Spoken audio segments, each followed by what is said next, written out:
All right, what's going on, everybody? It's Fast Cars, Fast Money, and we just got done recording our Xfinity video for Atlanta. So after you're done checking out this Cup video, make sure you go and watch our Xfinity video. We mentioned this in the Xfinity video, but I also wanted to mention it here just in case you didn't see that video. But for the Truck Series race on Friday at Knoxville, we're not going to be putting out a video for that series. It's too short of a window to try to create content and get it out there for everybody. But we're still going to be posting our spreadsheet like we do for the breakdown videos on Twitter. So it's at Fast Cars FM. So hop over there on Friday in between the last qualifying race and the green flag to kind of get our final thoughts for the truck race there. But for this one, we're talking about the Cup race, and we're talking about Atlanta race number 2. So we raced here earlier this year, but a lot has happened since that race took place. But we still want to use that race as data points as far as who potentially might be a good play for NASCAR DFS this weekend. The Cup race is about 160 laps more, or just 100 laps more than the Xfinity race. So it's 260 laps. They're running the 550 horsepower package again. So low horsepower, high downforce. So just keep that in mind if you're looking at lap data or anything. But you really want to look at 1.5s. Atlanta is a high tire wear track, so sometimes people would compare it to Darlington, which I think you can to an extent. But they run the 750 horsepower package at Darlington, so it's different than what they're going to be running at Atlanta this weekend. Dominators are really going to be back in play. With some of the previous slates, we've really been focusing more on place differential, but with 260 laps, you really have to nail those Dominators to even have a shot of taking down GPP. So as far as lineup construction goes, I think depending on who you think your main Dominator is going to be, I think you probably want to build a 2 Dominator lineup and then maybe 2 place differential plays, and then finish it out with maybe 2 high finishing potential, potentially low owned plays. But speaking of fast, I guess we'll start with the guy that has fast on his sweatshirt today.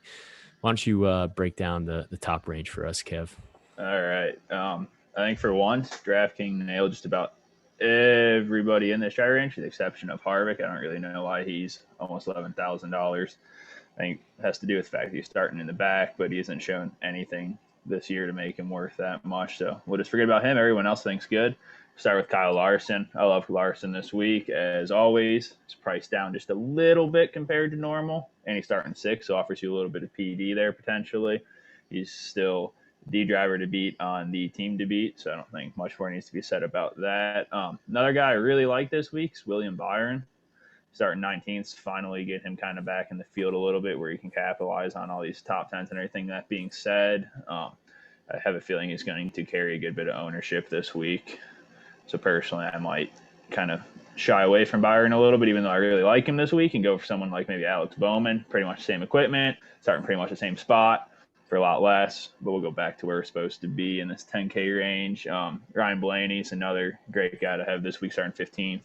Like Byron, I like him probably a little bit more just because he actually offers probably about the same bit of upside. It's going to be probably high on 2, but he did actually run Larson down when we were here earlier in the season, which not many guys can say they've been able to do that this year. So I think that makes Ryan Blaney squarely in play. It might be hard to pair him with a Larson, but if you do him and one of these other guys, and I think you make that happen. And then Kyle Busch, he's been on a roll lately, starting second, so he's probably the guy out of this 10K range just gonna give you the shot of getting that, getting the lead. But I mean, Chase in the next, right below him, that's on the pole, and it's not like Chase is a walk in the park driver to get around.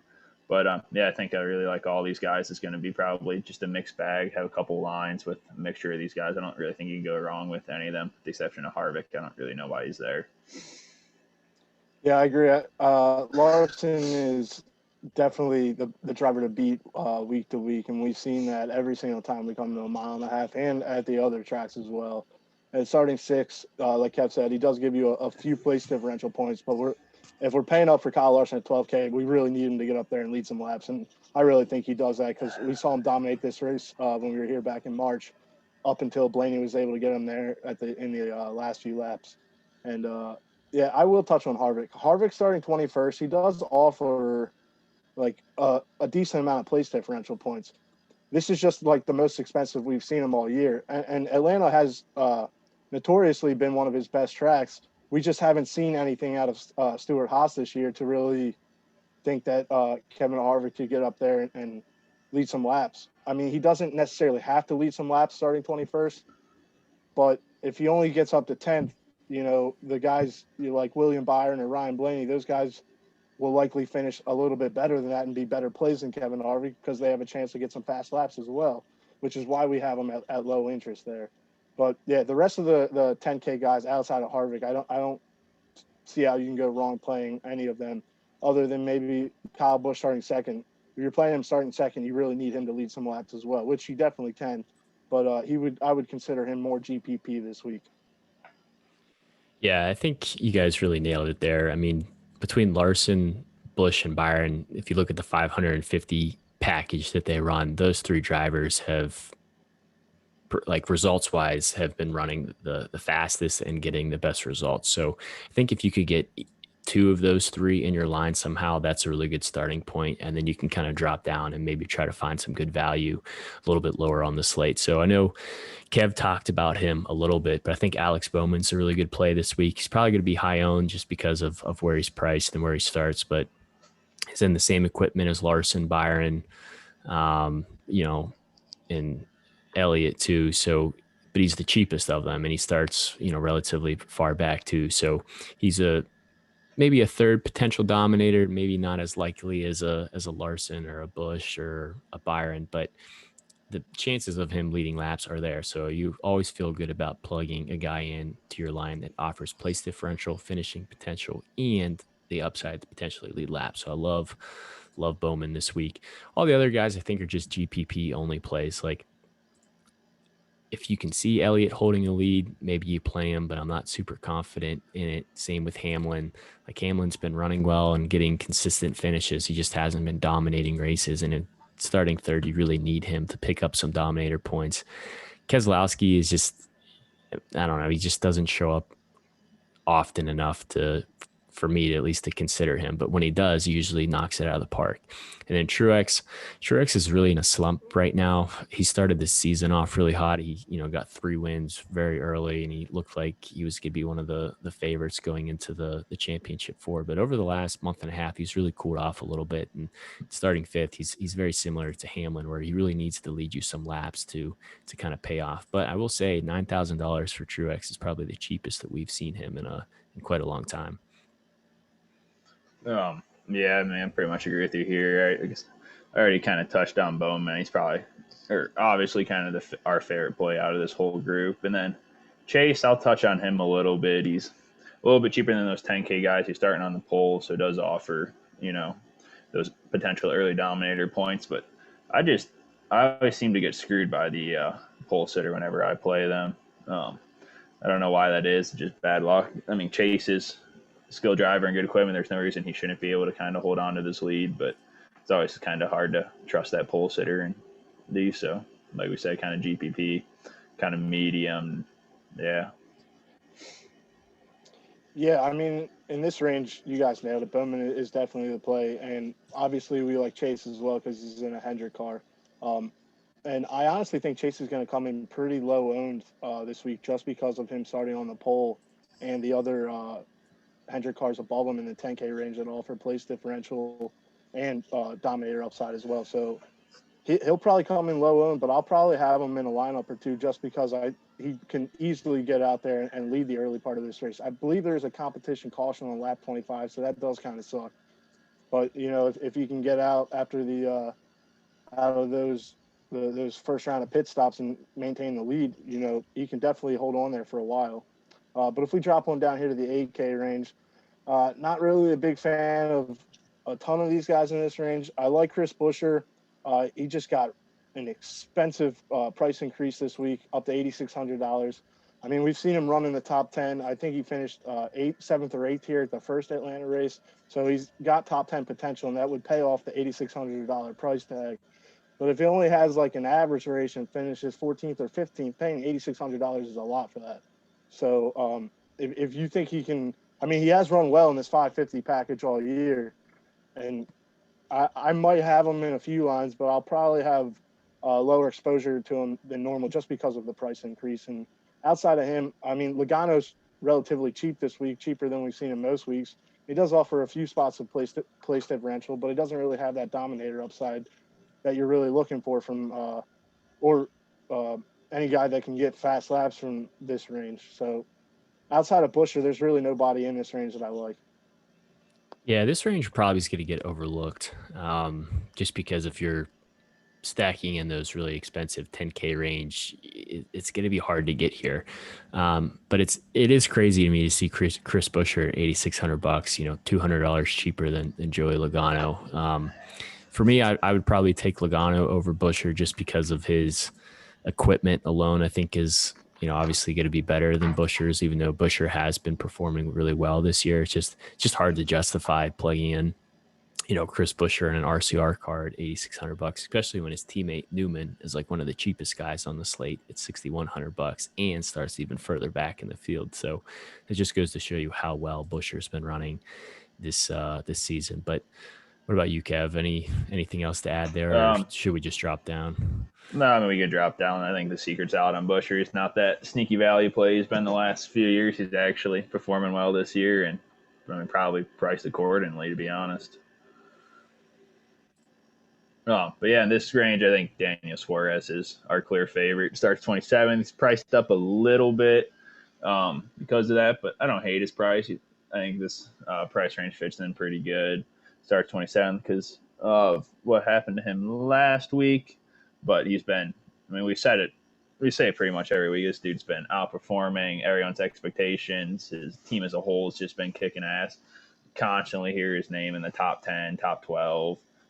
Starting 27, I don't really see a reason he shouldn't be able to get a top 15 this week, and if not better. And that's what you need for him at 27. That being said, he's probably going to come in relatively high owned, as everyone's kind of on the same thing. Putting in a couple of those higher end guys, you're going to need to find value, and Daniel Suarez is the probably chalky value with Ryan Newman this week. Another guy I like in this range would be Ryan Preece, starting 34th. Same thing, screwed us last week by blowing an engine on like lap 1 or 2, but he starts deep in the field because of that. At least this week, the chance of him losing points again is very low. Again, kind of that decent price, priced up a little higher than he probably should be, but don't hate it starting 34th, and he's shown us that he can get pretty good finishes. I don't see why he can't get top 25 easily, maybe top 20. Yeah, I mean, in this range, it's definitely Daniel Suarez. He definitely got priced up this week. Same with Ryan Preece. They both offer a good amount of place differential points. They've both got probably top 20, top 18. 18 might be a little high for Preece finishing potential. So they did get the price increase, but that's mainly just to account for the place differential points that they have baked into their scores here. I will say Austin Dillon starting 13th. He comes in low owned every single week just because of where he starts, and nobody ever plays him, but he consistently is finishing right around where he starts, and even a handful of spots better than that, and paying off the price tag week in and week out. So I would not be afraid to play Austin Dillon this week. He would be a great GPP pivot off of Daniel Suarez.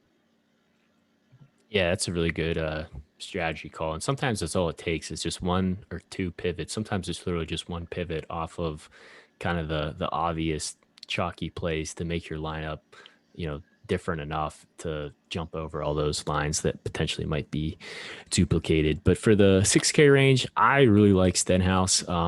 Again, it's probably a GPP only option, but Stenhouse has been running really well in this package, the 550 package mainly.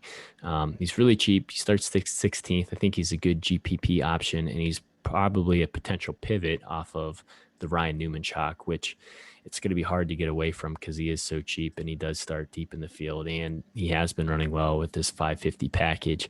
But knowing that he's going to be high owned, I don't hate maybe pivoting if you're playing multiple lines to a couple of other drivers. And my main guy I'd like the most out of this range would be Stenhouse. And then after that, I think McDowell and Alfredo are kind of your two punt plays. I probably wouldn't go too much lower than that. I haven't really built too many lines, but If you need an ugly punt, I think BJ McLeod potentially might be your guy this week. This car is relatively similar in equipment to Huff's, I think, where if everything goes according to plan, he can finish, 30th, 29th, 30th, which isn't a ton, but starting 36, that'll give you some place differential. And maybe it gives you enough salary relief to plug in those studs that we talked about. But I'm going to really try my hardest not to go below Alfredo this weekend, Mr. Fast Pasta. Yeah, I'm probably not gonna try not to go below McDowell this week. I don't know. It just seems like every time we play Alfredo, we lose to the sauce. But another guy I'll mention real quick that we skipped over in this 6K range would be Bubba. Starting 24, so offers you some PD there. Probably not a lot. Probably top 20 car. If everything goes as planned, doesn't have any mechanical issues, or just do something Bubba like and wreck out, or have some issues there. But he's cheap again, kind of offers you a pivot, another potential pivot off of that Newman chalk, and offers you the salary relief you need to get some of those other guys. But that being said, I definitely like Newman and probably Stenhouse a little bit more than Bubba. But if you're running multiple lines and you're trying to get some different exposure and stuff, so all your eggs aren't in one basket. I don't have an issue going Bubba if you're running multiple lines. Yeah, you guys pretty much nailed the value. Newman is definitely the chalk value play this week. I agree with you, Kev. I actually don't mind Bubba. I think he finished 16th in the first Atlanta race. He ran top 20 for most of the race.